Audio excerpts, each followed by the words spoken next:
1905 में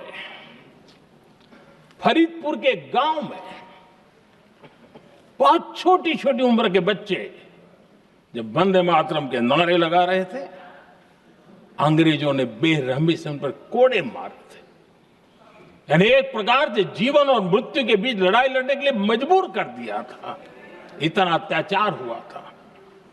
1906 में नागपुर में नील सिटी हाई स्कूल के उन बच्चों पर भी अंग्रेजों ने ऐसे ही जुल्म किए थे।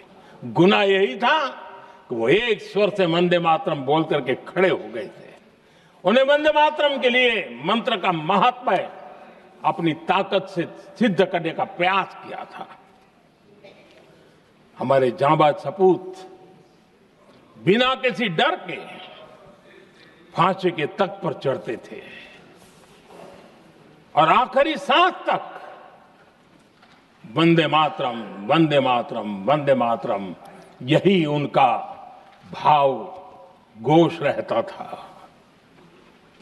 खुदीराम बोस, मदनलाल ढींगरा, राम प्रसाद बिस्मल, अशफाक उल्लाह खान, रोशन सिंह, राजेंद्र नाथ लाहिड़ी, रामकृष्ण विश्वास, अनगिनत जिन्होंने वंदे मातरम कहते कहते फांसी के फंदे को अपने गले पर लगाया था। लेकिन देखिए, ये अलग अलग जेलों में होता था, अलग अलग इलाकों में होता था। प्रक्रिया करने वाले चेहरे अलग थे, लोग अलग थे। जिन पर जुल्म हो रहा था उनकी भाषा भी अलग थी। लेकिन एक भारत श्रेष्ठ भारत, इन सब का मंत्र एक ही था, वंदे मातरम।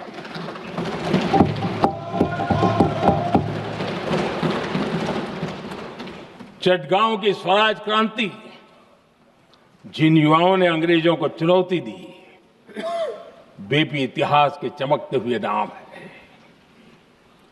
हरगोपाल बाग, पुलिन विकास घोष, त्रिपुर सेन, इन सब ने देश के लिए अपना बलिदान दिया।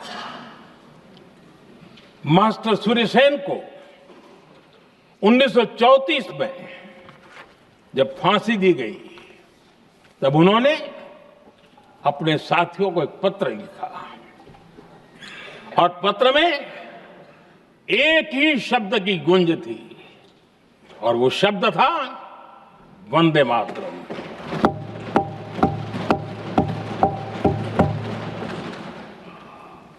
आदरणीय अध्यक्ष जी, हम देशवासियों को गर्व होना चाहिए।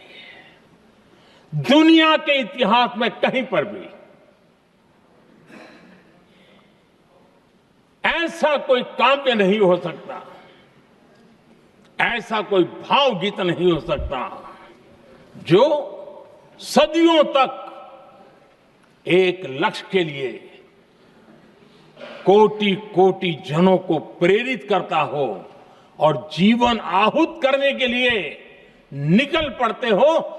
दुनिया में ऐसा कोई भावगीत नहीं हो सकता जो वंदे मातरम। पूरे विश्व को पता होना चाहिए कि गुलामी के कालखंड में भी ऐसे लोग हमारे यहां पैदा होते थे जो इस प्रकार के भावगीत की रचना कर सकते थे। ये विश्व के लिए अजूबा है। हमें गर्व से कहना चाहिए, तब दुनिया भी मानना शुरू करेगी।